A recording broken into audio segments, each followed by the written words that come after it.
Fala pessoal, tudo bem? Hoje eu vou falar sobre a guerra do Iraque, tá? E eu escrevi mais sobre a Segunda Guerra do Iraque, sobre a segunda invasão do Bush II, do filho do Bush pai.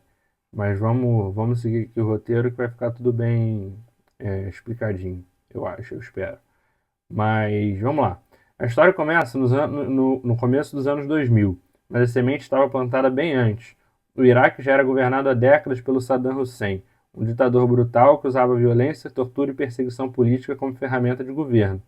Ele já tinha travado uma guerra sangrenta contra o Irã nos anos 80 e invadido o Kuwait em 1990, o que provocou a Guerra do Golfo. Depois disso, o país ficou cheio de sanções da ONU, inspeções e uma espécie de vigilância internacional constante. Só que aí vem o ponto decisivo. 11 de setembro de 2001. Os ataques terroristas nos Estados Unidos mudaram completamente o clima político mundial. O governo americano, liderado pelo George W. Bush, filho, passou a adotar uma postura de guerra preventiva. A lógica era: em vez de esperar o inimigo atacar, vamos nós atacar primeiro quem representar um risco, o que por si só já é uma estratégia extremamente perigosa. E é aí que o Iraque volta ao centro do palco. O governo Bush começou a dizer que Saddam Hussein tinha armas de destruição em massa, as bombas nucleares, armas químicas, biológicas e talvez até nucleares, o que poderia repassá-las para grupo terroristas como a Al-Qaeda, que tinha sido responsável pelo ataque do 11 de setembro. Essa narrativa do Bin Laden. Essa narrativa foi engrossada por discursos no Congresso, na ONU, entrevistas, relatórios. Era uma máquina política pesada girando, mas com o tempo ficou claro que as evidências eram frágeis ou mal interpretadas. Mesmo assim, a decisão já estava tomada.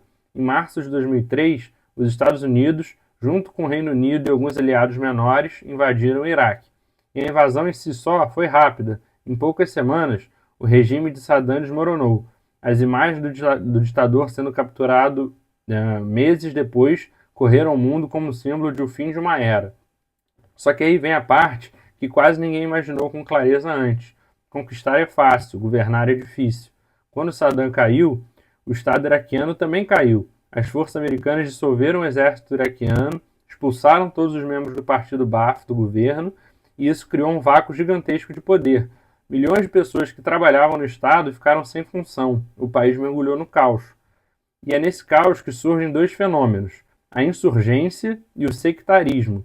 A insurgência era formada por vários grupos diferentes: ex-militares de Saddam, nacionalistas, islamistas que passaram a atacar as tropas americanas. Ao mesmo tempo, a maioria xiita e a minoria sunita do país entraram em choque, ou seja, um conflito interno também. As cidades viraram campos de batalha internos com atentados, sequestros e limpeza étnica. Esse ambiente se tornou o terreno perfeito para o surgimento de algo ainda mais radical, o Estado Islâmico, que começou como um grupo vinculado à Al-Qaeda e depois virou uma organização própria, brutal, extremamente violenta, que ocupou cidades inteiras no Iraque e na Síria anos mais tarde. Enquanto isso, os Estados Unidos gastavam bilhões por mês e assistiam a opinião pública oscilar entre apoio e cansaço. As imagens de prisões como Abu Ghraib, onde prisioneiros iraquianos foram torturados e humilhados, corroeram totalmente a legitimidade moral da guerra. Soldados voltavam com traumas profundos. O discurso inicial de que o Iraque seria transformado em uma democracia moderna e estável parecia cada vez mais distante.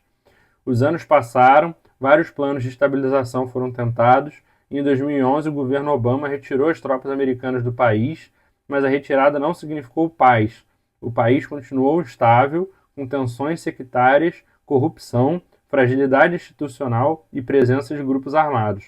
No fundo, a guerra do Iraque deixou um legado ambíguo e pesado. Um ditador cruel foi derrubado, mas o custo humano, político e social foi gigantesco. Centenas de milhares de civis morreram, milhões se deslocaram e o Oriente Médio inteiro entrou numa espiral de instabilidade. E o mundo aprendeu, da pior maneira, que guerras preventivas baseadas em premissas frágeis podem abrir portas difíceis de se fechar posteriormente. Então, quando a gente olha para a guerra do Iraque hoje, o que a gente vê não é só a invasão de 2003, é uma sequência de decisões estratégicas, erros de cálculo, ambições políticas e consequências que se estendem até o presente. No fim, entender essa guerra é entender como o poder funciona, como narrativas são usadas para justificar ações e como desmontar um país é muito mais simples do que reconstruí-lo. É uma história de queda, desordem e reconstrução ainda em andamento, o que continua ecoando no noticiário atual. E então é um apanhado de como a invasão do Iraque, em busca dessas supostas guerras de destruição em massa, gerou um efeito dominó que culminou com o surgimento do Estado Islâmico, por exemplo. Por isso que a mensagem que eu estou tentando passar aqui é que toda decisão militar internacional de guerra tem que ser algo extremamente pensado, porque não é só chegar lá e invadir. E, salvo engano, o Conselho de Segurança da ONU não aprovou a invasão do Iraque. Então, é porque eu confundo Iraque e Afeganistão, mas o Conselho de Segurança da ONU não aprovou a invasão do Iraque. E mesmo assim o Bush foi lá e invadiu. E, e as consequências a gente vê até hoje, um país completamente instável, com um sectarismo, conflito interno,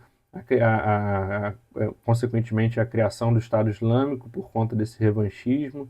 Então as coisas não podem ser feitas de qualquer maneira, porque elas geram consequências gigantescas, e é isso, que é uma porta que vai ser aberta e que não vai ser fácil de ser fechada, entendeu?